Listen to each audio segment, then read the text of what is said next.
রাম মন্দির প্রতিষ্ঠার 1 বছর পূর্তি হলো। আর এই শুভ মুহূর্তে ভারত সেবাশ্রম সংঘের অন্যতম সন্ন্যাসী শ্রীমৎ স্বামী দিব্যানন্দজি মহারাজ রাম মন্দির দর্শনে গেলেন।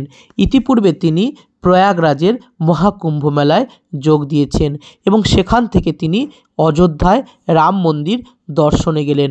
পবিত্র সরযূ নদীর তীরে তিনি দাঁড়িয়ে আমাদেরকে আশীর্বাদ প্রদান করেছেন এবং নৌকা সহযোগে পবিত্র সরযূ নদী তিনি ভ্রমণ করেন। সেখান থেকে তিনি তার সমস্ত সন্তানদেরকে আশীর্বাদ প্রদান করেন এবং তিনি বলেন, এই রাম মন্দির যা আমাদের দীর্ঘদিনের হিন্দুদের লড়াই ছিল, এই রাম মন্দির আমাদের সনাতন সংস্কৃতির ঐতিহ্যের পথিক। এই সনাতন সংস্কৃতি ঐতিহ্য যা আমরা আবহমান কাল ধরে বহন করে নিয়ে চলেছি।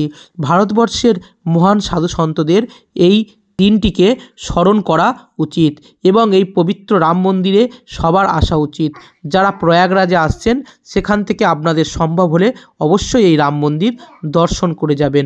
চলুন তার মুখ থেকে শুনে নিই এই সরযূ নদী সম্বন্ধে তিনি কি বলছেন। Ayodhya, the birthplace of Bhagavan Sri Ramchandra. These are the boats, very big river, Sarju. Very, very big river. Very big river. This is the river, Sarju river.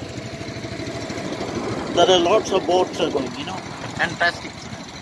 Bhagavan Sri Ramchandra was born in Ayodhya, that side is, we have seen Ayodhya.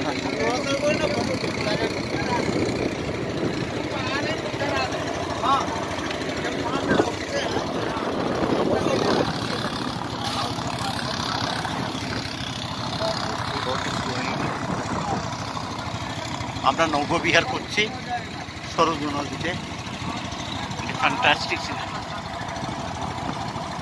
ধরো এদিকে একটু ধরো, এদিকে ধরো,